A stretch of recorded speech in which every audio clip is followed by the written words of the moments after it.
Council के exam में कितने मार्क्स को आपको लेटर करना है। देखिए लेटर आपको 10 मार्क का आ रहा है और मैक्सिमम आपके पास है 20 मिनट। कितने टाइम है? 20 मिनट से ज्यादा लेटर राइटिंग में नहीं स्पेंड करना है। इवन काउंसिल के पेपर में लिखा हुआ है, वेरी क्लियरली लिखा है, do not spend more than 20 minutes on the letter writing. 2 letter रहेगा, एक आपके अपने घर वाले रिलेटिव्स के लिए और एक ऑफिशियल लेटर होगा जिसको हम फॉर्मल लेटर कह रहे हैं। तो कैसे लिखेंगे ये मैं आपको काउंसिल का पहले फॉर्मेट दिखा दूं, फिर मैं अपना फॉर्मेट दिखा रहा हूं। ठीक है, आपको काउंसिल जो फॉर्मेट दे रहा है एग्जैक्टली वही करना चाहिए। ये काउंसिल ने, हाँ CISCE बोर्ड ने ही ये शेयर किया है, ये मेरा नहीं है। प्लीज मैं आपको भी इसको दिखाने जा रहा हूं और लेटर इसी तरह से होना चाहिए। ठीक है, तो जब लेटर करेंगे, फॉर्मल लेटर करेंगे, हाँ आप मुझसे पूछेंगे कि सर कौन सा लेटर करेंगे, फॉर्मल कि इनफॉर्मल, ये पूछेंगे ना, है ना। तो मैं कहूंगा आप मेरे हिसाब से चलेंगे तो आपको फॉर्मल लेटर करना चाहिए। फॉर्मल लेटर में आपकी लैंग्वेज एंड टोन क्या होती है, फॉर्मल होती है, ऑफिशियल होती है। आपको उसमें फॉर्मेट ही आपको ज्यादा मार्क्स दे देता है। हाँ, फॉर्मेट में ही काफी सारे नंबर मिल जाते हैं, क्योंकि लेटर राइटिंग 10 नंबर है भाई, 10 नंबर है, 20 मिनट तुम्हें समय मिल रहा है, so that much time is enough. बहुत टाइम है तुम्हारे पास, है कि नहीं। और आपको उसमें क्या करना है, आपको एक प्रॉपर फॉर्मेट फॉलो करना है, उसके अलावा कुछ नहीं है। आइए मैं आपको उसका फॉर्मेट दे देता हूं, जो काउंसिल ने फॉर्मेट भेजा वो दे देता हूं, फिर आपको उसके कुछ इंस्ट्रक्शंस बताता हूं। चलिए जल्दी करते हैं, थोड़ा सा अब थोड़ा फास्ट करेंगे और मैं मेरे सुपरस्टार से कहूंगा कि यहां से तुम्हारे और मार्क्स कैसे हम क्या कर सकते हैं, वापस ले सकते हैं, और क्या होना चाहिए बोर्ड के पॉइंट ऑफ व्यू से, क्या होना चाहिए, एग्जामिनर क्या कहता है, वो खुद CISC भेज रहा है हम लोग को। हाँ, it is available in the CISC, खुद वो अवेलेबल करा रहा है हम सबको। आइए मैं आपको दिखा दूं कि क्या फॉर्मेट फॉलो करना है। आइए मैं आपको दिखाता हूं, देखिए ये काउंसिल ने दिया हुआ है, देखिए it's very clearly given by the council. देखिए लिखा है, आप देखिए काउंसिल ने दिया, मैं आपके सामने इसको शेयर करने जा रहा हूं।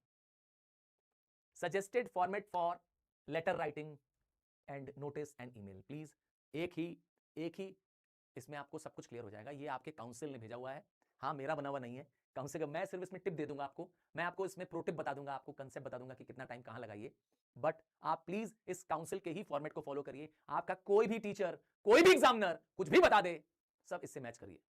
इसके अलावा आप कुछ भी कर देंगे, नंबर कटना है मतलब कटना है, क्योंकि this is presented by the council. Council ये फॉर्मेट दे रहा है, प्लीज। चलिए बात कर रहे हैं हम लोग पहले एक इनफॉर्मल लेटर की।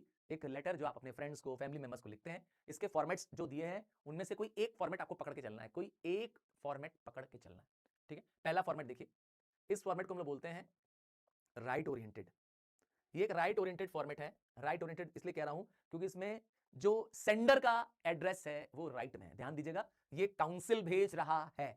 फॉर्मेट 1 प्लीज, क्वेश्चन क्या है देख लीजिए। You have been selected as school captain, you has been selected as school captain, write a letter to your parents who live abroad telling them how you felt when you read the news, ठीक है, when you heard the news and what you think have been, why you have been selected, what are your plans। आइए ये रहा हमारा composition, ये रहा format 1। सबसे पहले 2 या 3 लाइनों में देखिए, इसे कहते हैं राइट ओरिएंटेशन। राइट साइड में क्या करना है, हाँ पेज के राइट साइड में क्या करना है, आपको अपना सेंडर का एड्रेस लिखना है। ये तुम्हारा एड्रेस होना चाहिए, सेंडर्स एड्रेस, ये है सेंडर्स एड्रेस। आपने 3 लाइन में एड्रेस रखा, आप 2 में भी कर सकते हैं, क्लियर है। एड्रेस में कॉमा अगर लगाया है तो सब में लगाना पड़ेगा। पिन कोड के बाद, इमेजिनरी पिन कोड के बाद, आप टेंशन मत लीजिए, पिन कोड के बाद आपको फुल स्टॉप लगाना पड़ेगा, क्लियर। पिन कोड के बाद क्या होना चाहिए, फुल स्टॉप होना चाहिए। जैसे कि इसमें है, कॉमा लगाया तो सब पे कॉमा लगता रहेगा, जब पिन कोड लगा दी तो फुल स्टॉप लगेगा। एक लाइन लीव करेंगे, यहां पर एक लाइन छोड़ेंगे, एक लाइन यहां पे छोड़ेंगे। ध्यान से सुनिए, एड्रेस 2 या 3 लाइन में हो सकती है, फिर से एड्रेस 2 लाइन या 3 लाइन में हो सकती है, और एक लाइन लीव करके आपको लिखना है डेट। ध्यान दीजिए, एक लाइन छोड़ने के बाद leave 1 line here, leave 1 line here and then write the date. Date भी ऐसे ही लिखना है जैसे पूरा लिखा है, ठीक है। फुल मंथ लिखिए, जैसे आपका पेपर 17 को है, तब लिखिए 17 फरवरी 2026, पूरा लिखिए। फरवरी की स्पेलिंग सही लिखिए, और अभी टाइप करिए, हाँ मैं तुमसे कह रहा हूं, अभी टाइप करो फरवरी की स्पेलिंग, हाँ लिखो, स्टार्ट राइटिंग, देखिए क्या लिखते हो स्पेलिंग, और कितने लोग सही लिख रहे हैं। हाँ तो ये हो गया आपका फॉर्मेट का पहला पार्ट, जिसमें आपने ये कर दिया। अब इसके बाद क्या करेंगे, यहां फिर एक लाइन छोड़ेंगे, leave one line and from the left margin, कहां पे, लेफ्ट मार्जिन, इसे बोलते हैं लेफ्ट मार्जिन। लेफ्ट मार्जिन में क्या करना है, सैल्यूटेशन लिखना है, इसे कहते हैं सैल्यूटेशन। किसको लिखना है, अपने मम्मी पापा को लेटर लिखना है, तो लिखो, क्या लिखोगे, हाँ डियर मदर एंड फादर, ठीक है। सैल्यूटेशन, देखिए कॉमा यहां पर भी है, ध्यान दीजिएगा, कॉमा नहीं लगाओगे नंबर गवाओगे। हाँ अगर आपने कॉमा यहां नहीं लगाया होता ऊपर यहां नहीं लगाया होता तो यहां भी कॉमा लगाने की जरूरत नहीं थी. If you are putting comma you need to put comma all the time. यहां भी कॉमा देना कंपलसरी है, नो चॉइस. यहां मैं चॉइस नहीं दे रहा हूं, यहां चॉइस है आपकी, यहां आपके पास मर्जी है कॉमा दो मत दो. अगर कॉमा दे दिया तो मैंने कहा फुल स्टॉप देना पड़ेगा. यहां मैं कह रहा हूं कोई चॉइस नहीं है, कॉमा देना है, कंपलसरी है, नो चॉइस इन इट. ठीक है. अब देखिए स्टार्ट कैसे कर रहे हैं. देखिए लीविंग सम स्पेस. जब आपने पहला दिया इसे कहते हैं लेफ्ट इंडेंटेशन. क्या करना है, लेफ्ट में स्पेस देके स्टार्ट करना है, इसे कहते हैं लेफ्ट इंडेंटेशन. लेफ्ट में यहां पर आपने क्या किया, एक स्पेस छोड़ दी, इंडेंट बना दिया और स्टार्ट किया. अब आपकी यही क्या होगी, स्टार्टिंग लाइन बन जाएगी. यही आपका स्टार्टिंग पॉइंट बन जाएगा. हर पैराग्राफ आपका यहीं से स्टार्ट होगा. बात समझ आ रही है आपको. आपने लेफ्ट में स्पेस दे दिया यहां पर और आपने क्या किया, पहला पैराग्राफ लिख दिया. पहला पैराग्राफ टॉपिक से रिलेटेड है, जैसे I have some wonderful news for you, है ना, क्योंकि वो बच्चा कैप्टन बन गया है तो अपने माँ बाप को लिख रहा है. I been waiting for a long time to tell you this, full stop. देखिए शॉर्ट सेंटेंसेस है ना, छोटे छोटे सेंटेंस है. Yesterday at morning assembly the principal announce the name of the members of the school student council, full stop. देखिए बार बार full stop आ रहा है ना, ये लगाना है तुमको. तुमसे फुल स्टॉप गायब हो जाता है, कॉमा गायब हो जाता है, कैपिटल लेटर मिस कर देते हो. कोई चीज जो कैपिटल में होनी चाहिए उसको स्मॉल लेटर में लिख देते हो. पंक्चुएशन में नंबर कटते हैं माय डियर, सच कह रहा हूं, पंक्चुएशन में नंबर कटते हैं. Be alert. तो लिख लिख के आएगा ना. हाँ भाई ये लिख लिख के आएगा. पढ़ना और लिखना, पढ़ना और बनाना खुद का. आप कहीं से एग्जांपल पढ़िए, खुद लिखिए जाकर के, ईमेल खुद लिखिए, लेटर. और क्या करना है, my name was announced as a school captain. देखिए full stop. Small sentences, meaningful sentences, complete sentences होने चाहिए. I was so thrilled and proud to hear my name, I think I have been selected. देखिए कोई fancy letter, कोई fancy शब्द, कोई बहुत typical language, कोई बहुत रोबोटिक साइंस की लैंग्वेज, ऐसा कहां लिखा. एकदम सिंपल शब्द लिख रहा है, जैसा कि लगता है कि आम बच्चा लिखता है. यही चाहिए एग्जामिनर को. This is what examiner is looking for. वो आपसे एक्सपेक्ट नहीं कर रहा है कि आप बहुत बड़े ऑथर की तरह लैंग्वेज लिखिए जो कि एकदम फैंसी वाले लैंग्वेज है. नहीं नहीं, ऐसा नहीं चाहिए उनको. आपके थॉट क्लियर होने चाहिए, आपकी बातें क्लियर होनी चाहिए. What you think should be easily understood by the examiner, ये उसका कोशिश है. अब देखिए पहला पैराग्राफ एंड हो गया, पर देखिए एक लाइन छोड़ने के बाद, लीव वन लाइन हेयर, ये पैराग्राफ खत्म, एक लाइन छोड़ा. अब आप देखिए अगला पैराग्राफ की स्टार्टिंग सेम पोजीशन पे है, जहां आपने इंडेंट बनाया था पहला पैराग्राफ के बाद. जितना स्पेस छोड़ के लिखा था फर्स्ट पैराग्राफ, उतनी ही स्पेस छोड़ के सेकंड पैराग्राफ स्टार्ट करेंगे. ये बात का बहुत इंपॉर्टेंस है. You have to maintain this. यहां पे अगर आपने स्पेस कम छोड़ा होता, जितनी स्पेस यहां छोड़ी होती, वही सेकंड थर्ड पैराग्राफ में करेंगे. ये बात का बहुत ध्यान देना है आपको. You have to maintain this thing. आपका पैराग्राफिंग, आपका जो पहले पैराग्राफ में जितना आपने इंडेंट दिया, जितनी स्पेस छोड़ी, वही सेकंड थर्ड और लास्ट पैराग्राफ में चलना चाहिए. बात समझा गई? ये क्लियर हो गया आपको? ये काउंसिल कह रहा है, देखिए this year I plan to organise a better teachers day programme. I want to help, क्योंकि पूछा था ना what you want to do. ध्यान से सुना था आपने कि क्वेश्चन क्या कह रहा है, एग्जैक्ट वही आंसर लिखो. वो मत लिखो जो तुम्हें बताना है, वो लिखो जो क्वेश्चन पूछ रहा है. Right what is being asked in the question. ठीक है. तो क्वेश्चन ने पूछा था आपका प्लान क्या होगा after being a school captain. तो एक टीचर डे प्रोग्राम बहुत अच्छा सा करना है. I want to help schoolmates, those who are either struggling with academics और getting bullied by the senior. देखिए ये है उसका programme. I would like to set up a cell to help the students. कितना अच्छा दिया हुआ है. व्हाट अ वंडरफुल कंसेप्ट है इसका. ठीक है. यहां फिर देखिए पैराग्राफ खत्म. यहां देखिए, फिर देखिए यहां पे शुरू हुआ था सेकंड पैराग्राफ, यहां देखिए थर्ड पैराग्राफ. सी सेम गैप, इक्वल गैप्स में पैराग्राफ स्टार्ट होना चाहिए. अब देखिए क्योंकि आपने ये फॉर्मेट 1 चल रहा है, मैंने बताया था फॉर्मेट 1 में सब चीज राइट ओरिएंटेशन होता है. तो यहां देखिए राइट ओरिएंटेड है. जिस जगह से आपने अपना ऊपर से सेंडर लिखा, उसके बाद लिखा with love, again comma, very important, your affectionately, comma. ये नंबर मिलता है इस पे, फॉर्मेट पे कॉमा लगना जरूरी है, क्योंकि आपने लिखा था my dear mother and father, comma लगाया था. यहां भी कॉमा लगेगा क्योंकि उसी का कंटिन्यूएशन है. कॉमा कॉमा कॉमा चलता रहेगा. यहां भी कॉमा लगना चाहिए. एंड लास्ट में अपना फुल नेम नहीं लिखते हैं. क्या बहुत सारे लोग अपना पूरा नाम लिख देते हैं, रिया माथुर या रिया सिंह या रिया जो भी दिया. Please do not right full name. अपने फैमिली मेंबर को हम लोग अपना टाइटल नहीं बताते हैं, अपना फुल नेम नहीं लिखते हैं. आपका जो आगे का जो सर नेम होता है ना, वो नहीं लिखते हैं. Remember this thing. हाँ, इसमें ये बात को ध्यान दिया है आपको. क्लियर है? ये है बोर्ड का format 1 for writing a formal letter, informal letter. आइए आपको फॉर्मेट 2 दिखाते हैं इसका. और मैं आपको यही फॉर्मेट हर बार कहता हूं. मैं आपको हमेशा कहता हूं कि आप फॉर्मेट 2 फॉलो करिए. प्लीज फॉर्मेट 2 फॉलो करिए. क्यों करिए, मैं भी इसके पीछे लॉजिक दे देता हूं आपको. फॉर्मेट 2 ये सेकंड फॉर्मेट है बोर्ड का, सर का दिया फॉर्मेट नहीं है. हाँ, आपके गूगल सर ये फॉर्मेट नहीं दे रहे हैं, काउंसिल दे रहा है आपको. प्लीज, काउंसिल इसी के हिसाब से मार्किंग करता है. तो ये रहा, देखिए left orientation, this is left orientation. Everything sender's address left में चली गई. देखिए वही एड्रेस है, 3 लाइन में एड्रेस. आप 2 लाइन में कर सकते हैं, मैंने पहले बता दिया, 2 लाइन इज इनफ. बहुत ज्यादा मत लिखिए, 4-5 लाइन मत लिखिएगा। हाँ, 4-5 लाइन की एड्रेस नहीं होनी चाहिए, 2 या 3 लाइन, दैट इज इनफ। उससे ज्यादा एड्रेस मत बनाइए। कौन तुम्हारे रियल एड्रेस में कोई लेटर भेज रहा है भाई? ठीक है, तो यहां सेंडर्स एड्रेस हो गई, वही फॉर्मेट है। बस मैंने कहा सेकंड फॉर्मेट में लेफ्ट ओरिएंटेशन है, सब कुछ लेफ्ट ओरिएंटेशन है, सब कुछ लेफ्ट में कर रहे हैं भाई। यहां पे लाइन छोड़ा, देखिए फिर से, leaving a line after the address, comma लगाया, कॉमा लगाया, Sunny apartment comma Shanti Nagar comma, और पिन कोड के बाद फुल स्टॉप लगाया। देखिए रायपुर के बाद डैश दिया, पिन कोड लिखने से पहले डैश दिया। ये सब पंक्चुएशन मार्क्स आपके भी होने चाहिए। लाइन छोड़ने के बाद फुल डेट लिखेंगे, प्लीज रिमेंबर फुल डेट। देखिए 16 था कैसे लिखा, ध्यान दिया, पूरा मंथ सेप्ट नहीं लिखा, सितंबर, और पूरा ईयर लिखा, 25 सिर्फ नहीं लिखा, पूरा लिखा क्योंकि लास्ट ईयर का है ये, तो 2025 लिखा, और देखिए लास्ट में फुल स्टॉप है। Please do all this. फिर लाइन छोड़िए, again leave one line, date देने के बाद फिर लाइन छोड़िए, my dear mother and father, and again comma. देखिए सब चीज लेफ्ट ओरिएंटेड है, तो पहला पैराग्राफ लेफ्ट से without leaving a line, without leaving a space से स्टार्ट कर दिया, विदाउट लिविंग अ स्पेस से स्टार्ट कर दिया। अब सेकंड पैराग्राफ भी वैसे ही स्टार्ट होगा, थर्ड पैराग्राफ भी वैसे ही होगा। देखिए पैराग्राफ खत्म यहां पे हो रहा है, पैराग्राफ खत्म यहां हो रहा है, एक लाइन यहां पे लीव कर रहे हैं, leaving the one line after the paragraph ends, and starting is only the left most point. और फिर देखिए सेकंड पैराग्राफ जहां एंड हो रहा है, ये रहा सेकंड पैराग्राफ एंड हो रहा है, फिर देखिए एक लाइन लीव करके थर्ड पैराग्राफ वहां से बिगिन, एंड सब कुछ everything is on the left side, that is why it is called as a left orientation. With love comma, देखिए सेम है, with love comma your affectionately comma, और full नाम नहीं लिखना है जैसे मैंने पहले बताया था। बात समझ आया? एग्जैक्टली यही करना चाहिए। Second format is the format that you should do. Second format मैं आपको कहूंगा, थर्ड फॉर्मेट आप इग्नोर कर दीजिए, मत देखिए, सेकंड फॉर्मेट ही आपको करना चाहिए, फोर्थ फॉर्मेट भी छोड़ दीजिए।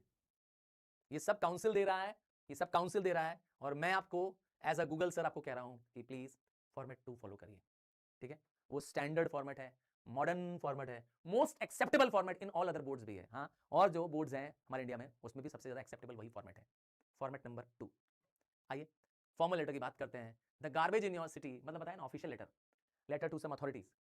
तो the garbage in your locality has been cleared, has not been cleared for several day, write a letter to the municipal commissioner. अब लेटर किसको लिखना है? Municipal commissioner. तो आपको जब लेटर लिखने के लिए कहे, ठीक है ना, किसी ऐसे व्यक्ति को जो उसको आप नहीं जानते हैं, या जो कोई एक पोजीशन होल्ड करता है, जैसे आपका प्रिंसिपल भी हो सकता है, तो भी आपको ये फॉर्मेट लगाना पड़ेगा। ठीक है, क्या खास बात है इस फॉर्मेट में? देखिए पहले सेंडर्स, ये फॉर्मेट 1 चल रहा है, फॉर्मेट 1 चल रहा है, मेरा सजेशन वैसे इसके लिए नहीं है, मैं इस फॉर्मेट के फेवर में नहीं हूँ।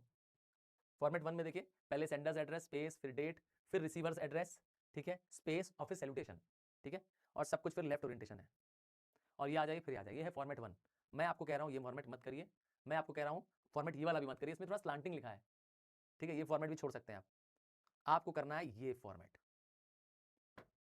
आपको करना है ये फॉर्मेट, फॉर्मेट 3, इन जिसमें आप सॉरी फॉर्मल लेटर में जब आप लिखते हैं तो आपको फॉर्मेट ये फॉलो करना चाहिए। क्या है फॉर्मेट? आइए देखिए, देखिए फॉर्मेट देखिए, सबसे पहले आपका एड्रेस, जिसे हम कहते हैं सेंडर्स एड्रेस। जो चिट्ठी लिख रहा है, भाई तुम लिख रहे हो ना एग्जाम में, तो तुम्हारा एड्रेस चाहिए। क्या रियल एड्रेस लिखना चाहिए? कोई जरूरी नहीं है, रियल एड्रेस देने की कोई जरूरत नहीं है, आप अपने मनगढ़ंत एड्रेस लिख सकते हैं। 10th डाउनिंग स्ट्रीट लंका, या महकपुर, कुछ भी एग्जाम्पल बनाइए ना, चांदीपुर, कौन आ रहा है उसमें बताओ, रियल कोई आ रहा है क्या?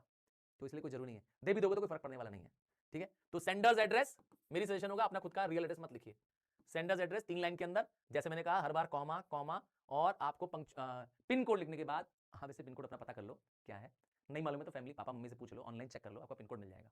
पिन कोड लिखिए, पिन कोड के बाद फुल स्टॉप होना चाहिए, एक लाइन फिर छोड़ेंगे, सेम है, सब कुछ लेफ्ट ओरिएंटेशन है, ध्यान दीजिए, यही फॉर्मेट सबसे स्टैंडर्ड फॉर्मेट है। डेट पूरा फुल लिखा, डेट पूरा फुल लिखा, इसका फिर लाइन छोड़ेंगे, और जिसको भेजना है, जिसको भेजना है ना, सबसे पहले उस ऑफिसर का नाम और फिर उसका address, that is receiver's address, receiver's address. अब आप कहेंगे सर हमें एड्रेस नहीं मालूम है, कोई मन परेशान मत हो भाई, अपने मन से एड्रेस बना दो ना। रियल एड्रेस कहां मांग रहे हैं तुमसे? यहाँ लिखा म्युनिसिपल कमिश्नर को लिखना है, तो तुम कहोगे सर म्युनिसिपल कमिश्नर का ऑफिस कहां होता है, कहां बैठता है? अरे म्युनिसिपल कमिश्नर म्युनिसिपैलिटी में बैठता है। क्या है? म्युनिसिपैलिटी में बैठता है। आप जिस शहर में है, मुंबई में है, तो Mumbai municipal corporation municipal commissioner वहां बैठता है, काम खत्म। बस समझा क्या कहना चाहते हैं? यहाँ पे दिखा है the municipal commissioner Kolkata municipal corporation, भाई क्योंकि ये बच्चा कोलकाता का है तो कोलकाता म्युनिसिपल कॉर्पोरेशन। अब आप कहेंगे write a letter to the editor आ जाएगा सर, तो क्या करेंगे? तो आप लिखेंगे दी एडिटर, फिर न्यूज़पेपर का नाम दी टाइम्स ऑफ इंडिया, और आपको एड्रेस लिखनी है लिंकिंग रोड, आप जिस शहर में वो एड्रेस दे दीजिए, काम खत्म। आप कानपुर में हैं तो लिखिए लिंकिंग रोड कानपुर, और फिर डैश लगा करके पिन कोड। बात समझ आ गया क्या करना है? ये ऐसे बनाना है। हाँ टेंशन मत लीजिए, एड्रेस लिखने का टेंशन मत लीजिए, एड्रेस आप कुछ भी रिलेटेबल लिख सकते हैं। हाँ आप ये मत करिएगा कि मार्क्स का एड्रेस लिख दीजिएगा, कि सर ने कहा कुछ भी लिख दो तो जुपिटर का एड्रेस लिख देंगे, तो चिट्ठी जुपिटर थोड़ा जाएगी तुम्हारी। मतलब जोक कर रहा हूं, ऐसा नहीं करिएगा कि आपने कुछ भी का मतलब कुछ भी कर दिया, तो समथिंग रिलेटेबल होना चाहिए उससे। ठीक है, क्या कहना चाहते हैं? इसके लिए टेंशन लेने की जरूरत नहीं है। बस ओरिएंटेशन जरूरी है, सब लेफ्ट में ओरिएंट, देखिए सब लेफ्ट में, लेफ्ट मोस्ट है, आप चेक करिए everything is on the left side, इसी को कहते हैं लेफ्ट ओरिएंटेशन। यही फॉर्मेट मोस्ट पॉपुलर भी है एंड सारे बोर्ड में एक्सेप्टेबल है, आपके बोर्ड में नहीं, सारे बोर्ड में एक्सेप्टेबल है। फिर देखिए रिसीवर एड्रेस देने के बाद आपने क्या किया, फिर लाइन छोड़ी एक बार, यहां फिर एक लाइन छोड़ेंगे, सैल्यूटेशन देंगे, सैल्यूटेशन में कॉमा जरूर लगाएंगे, डियर सर, उसके बाद देखिए कॉमा लगा हुआ है तो सैल्यूटेशन है, सैल्यूटेशन मस्ट है, कॉमा लगाना मस्ट है। अब देखिए इसने यहां पे लेफ्ट में स्पेस दे दी, ये जरूरी नहीं है, ये जरूरी नहीं है क्योंकि लेफ्ट इंडेंटेशन चल रहा है, ये लेफ्ट चल रहा है, लेफ्ट ओरिएंटेशन वाला टॉपिक चल रहा है, सारा जो लेटर है आप लेफ्ट से स्टार्ट कर रहे हैं। आप क्या करिए, यहां इसको लेफ्ट मार्जिन से स्टार्ट कर सकते हैं, yes you can start with the left margin. Clear है, वेरी क्लियर है। और आप अपनी प्रॉब्लम सीधे बताइए, आई एम राइटिंग, जैसे मैं पढ़ता हूं ये प्रॉब्लम क्या थी, I am writing to you a matter of serious concern, I am a resident of Ward 63, फिर अपना एड्रेस दे दिया, the garbage bots in our locality has not been cleared for several days। देखिए 2 line में पहला paragraph खत्म, और आप क्या लिखते हैं 5 6 7 लाइन 8 लाइन पहले पैराग्राफ में, क्यों बोरिंग बना रहे हो भाई, क्यों बोरिंग बना रहे हो अपने लेटर्स को, छोटे छोटे पैराग्राफ बनाओ। सही सुन रहे हो मेरी बात को, मेक शॉर्ट पैराग्राफ, क्योंकि it gives a pause to the reader, जो आपका एग्जामिनर है उसको पॉज मिलता है, उसको रिलैक्स करने का टाइम मिलता है, तो give short, make short paragraphs. देखिए 2 लाइन में पैराग्राफ खत्म। फिर मैंने कहा ना ये सारा लेफ्ट से होना चाहिए, तो आप इसका भी क्या करेंगे, लेफ्ट ओरिजिन से स्टार्ट करेंगे, जहां लेफ्ट मार्जिन है वहीं से स्टार्ट करेंगे, ठीक है। पैराग्राफ के खत्म होने के बाद लाइन छोड़नी है, leave one line after you and the paragraph and every line should start with the left margin. जो पहले पैराग्राफ का मार्जिन जहां से स्टार्ट किया है वहीं से सेकंड और वहीं से थर्ड या फोर्थ पैराग्राफ स्टार्ट होगा। All paragraph will start from the same origin. अगर ओरिजिन आपने लेफ्ट से स्टार्ट किया है, लेफ्ट मार्जिन से, सबको लेफ्ट मार्जिन पर रखना है, ये बात का ध्यान रखना चाहिए। ऐसा नहीं है कि पहले में इतना स्पेस छोड़ दिया है, दूसरे में स्पेस नहीं छोड़ा है, तीसरे में खूब स्पेस छोड़ दिया है, कटेगा नंबर, क्योंकि आपका फॉर्मेट सही नहीं है। फॉर्मेट पे आधे मार्क्स हैं, क्या आधे, 10 में से 5 नंबर, 10 में से 5 number is on this format, जिसमें ऊपर जो आपने सैल्यूटेशन लिखा, आपने जो sender address, receiver address, 5 number इसी बात का है। बात समझ आ रही है, ये सब लिखने का मुश्किल से 5 नंबर है, इतना सारा लिखोगे तब जाके 5 नंबर मिलेगा, और सिर्फ 5 नंबर फॉर्मेट पे मिल जाएगा। तो समझदारी क्या कहती है, 5 नंबर पहले तो अच्छे से ले लो, समझाया ना, अंदर क्या लिख रहे हो बाद में पढ़ेंगे, पहले फॉर्मेट सही है कि नहीं तुम्हारा। अब देखिए the entire area is dirty, ये प्रॉब्लम स्टेटमेंट देखिए, इसकी प्रॉब्लम स्टेटमेंट दे दी है कि क्या प्रॉब्लम आ रही है, लोगों को क्या समस्याएं आ रही हैं, लोगों को इलनेस आ रहा है, देखिए फिर सजेशन उसका, and last I look forward to your cooperation. Simple, to the point, straight, language is formal, straight to the point and frank language. Do not try to turn and twist, so and because therefore so and yet although। काहे लिख रहे हो ये सब भाई, मत जोड़ जाड़ के कंजंक्शन लगा लगा के क्या किया तुमने आंसर को चौपट कर दिया है, मत लिख, छोटा सेंटेंस बना, मेक स्मॉल स्मॉल सेंटेंस। देखिए लेफ्ट में लिखा thanking you yours faithfully, comma comma, ध्यान दीजिए थैंकिंग यू में कॉमा है, please see to it very carefully. Format 3 में बार बार कह रहा हूं अपना पूरा नाम लिखना है, जब आप फॉर्मल लेटर लिखते हैं अपना फुल नाम लिखते हैं, मतलब अपना नाम के साथ आपका सरनेम होना कंपलसरी है। मैं लिखूंगा तो मैं पूरा लिखूंगा, तरुण रूपानी, हाँ भाई, सर नहीं लिखूंगा टेंशन मत लीजिए,